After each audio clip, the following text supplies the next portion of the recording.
Guys, it's been so long since I busted this chopper out, but it finally came out of hibernation. It's ready to get worked on. You can see all the dust that's just been chilling on here. It's been that long since I worked on it. This poor thing. But finally, today is the day that the chopper's gonna get worked on. I already opened a box that's somewhere over there for the exhaust, and boy, does it look really good.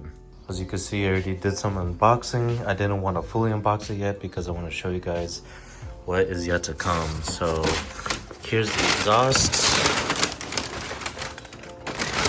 Very close to what I used to have before with the V Custom exhaust that I had. But it's basically a similar style, but a little bit of a longer pipe. I'm basically gonna go ahead and take this out, lay it onto a tarp, and fully just take off like the bubble wrap and everything and see what we're dealing with here. Alright guys, so this drawing that I did here myself, this is basically something that I sent to Kinetic Motorcycles, explaining to them that this is an exhaust that I want to do. This was my idea. It looks very similar to just any normal upsweep style exhaust on like an older school style chopper, but I wanted to add the cocktail shakers in the end as like a tip that's somehow embedded into the pipe, because usually this would be like a slip-on onto like the upsweep style exhaust for the older sporties and pinheads and whatnot, but I want this to be kind of integrated into the pipe itself.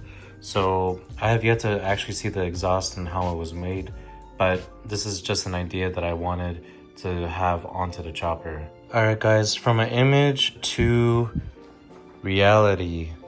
So this is the custom upsweep style exhaust that Kinetic Motorcycles from Texas made me. This is a little bit of that cocktail shaker style tip that I requested for them to make.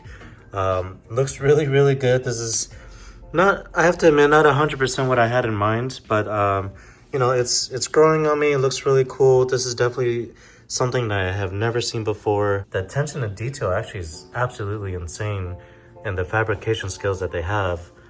But the welds are phenomenal. They look really good. All the pipe bending that they did.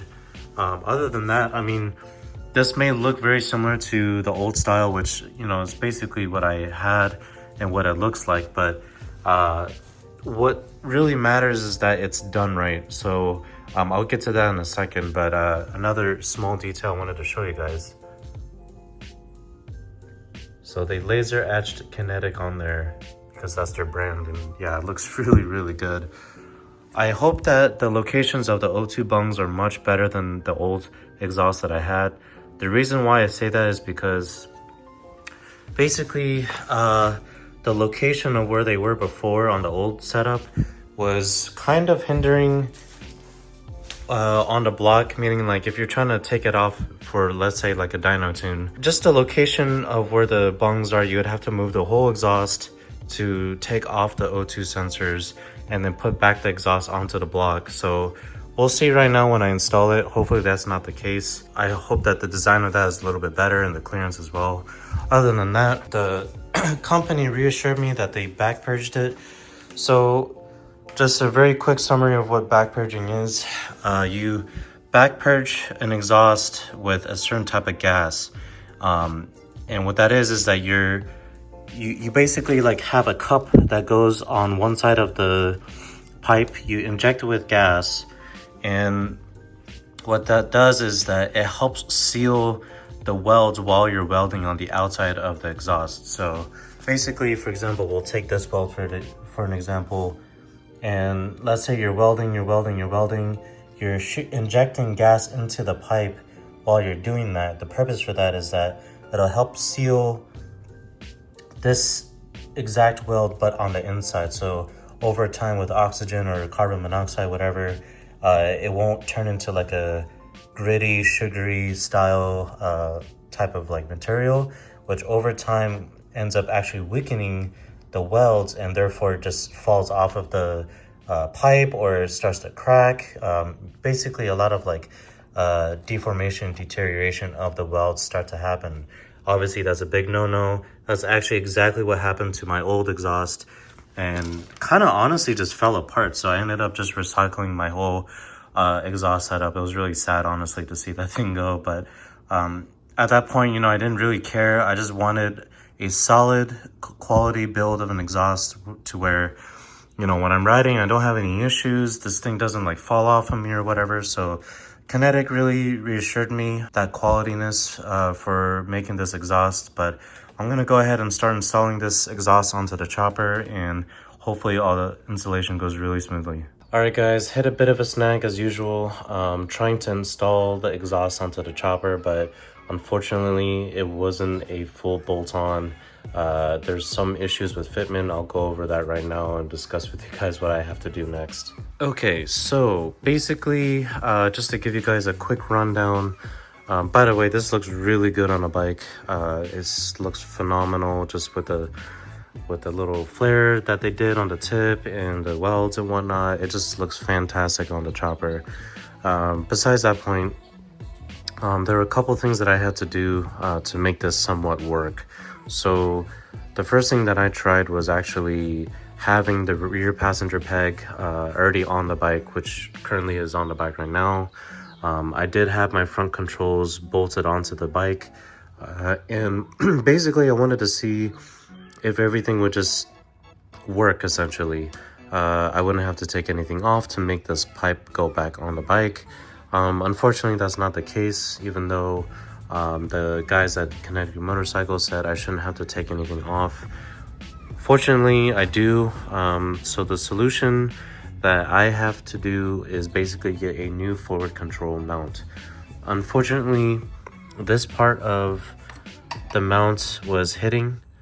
So essentially this end was hitting the back of this pipe. I can kind of show you what I'm talking about, but hopefully you guys get the idea.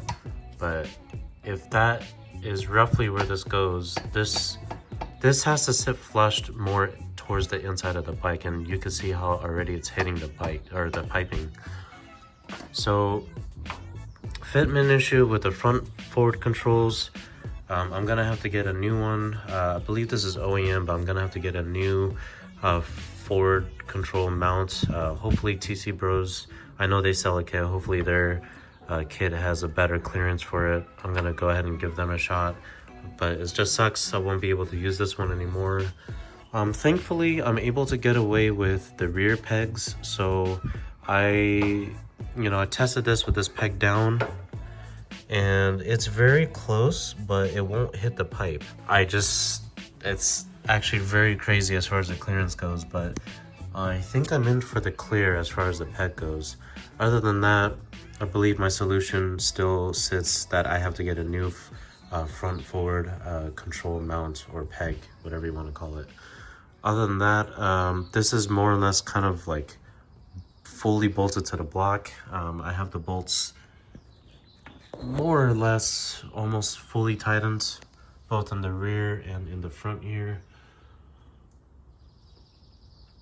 So just need to tighten it a little bit more in the front, but otherwise, as far as the orientation goes on the bike, this is how it looks. Now the next thing I want to show you guys is the mounting bracket. So the mounting bracket, and I confirmed with Kinetic Motorcycles, is that I originally thought that this side bracket needs to be straight like this. Actually, it has to be at an angle, which is what you guys currently see.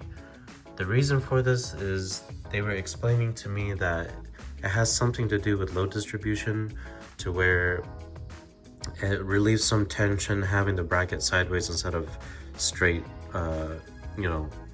like up and down, instead of having it at like a slight 45-degree angle. So the reason for that is also because the longest pipe is really the front pipe, and you can see how long this pipe is compared to the back pipe. By doing this, it'll take off some stress, and hopefully, I'm gonna have to test it once I ride it a bunch, but we'll see how well this mounting bracket behaves over time. Hopefully the nuts don't back off on the end. I'm probably gonna have to put some like blue Loctite on that, but there's one nut that goes here, one that goes here, and then for the rears as well, There's this guy, and then there's this guy. So kind of similar again to my old exhaust setup, to where there was a bracket there and then there was a bracket here. This is probably the newest thing where I hope that this bolt holds. I may again have to put like some sort of blue Loctite inside where the threads are, so it doesn't back off. Other than that, I'm gonna just basically have this sit where it is right now while I have to order a new front forward control mount for this bike. So hopefully when the new one comes in from TC Bros or wherever I order it from, it'll give enough clearance to where this doesn't hit the front of the pipe too much. It'll maybe like come out more out to here if anything, but we'll see if all goes well with that. One last thing I do want to mention before I end part 1 of this vlog is the O2 sensor mount is actually really nice. I'm really glad that this new exhaust, basically the sensor is upwards instead of downwards. So if you guys remember my old exhaust, this bung or the sensor would be like out here, so it'd be facing inwards. It was really annoying. The clearance was really bad, especially when it came to tuning on the dyno. You know, being able to take this off, like I mentioned earlier, it was just a pain in the neck. So when that time comes, if I do have to retune the bike, it'll be really easy to take this off, put the wideband sensor in there, and I'll be good to go. And same thing with the front here, it's just facing outwards instead of like towards the frame of the chopper. So again, very accessible to be able to take it off when needed. Otherwise, so far, everything besides the fitment issue of the front, I'm actually very satisfied with how this exhaust looks. And I'm actually very curious to how it'll sound too with the new setup. I'm gonna build 2 parts to this vlog. So the first one obviously is just trying to mock it up on the chopper and you know, see what needs to be changed. Obviously what we figured out was the front forward control needs to be changed to something else with a better clearance. Other than that, I'll pick it back up on part 2, so stay tuned.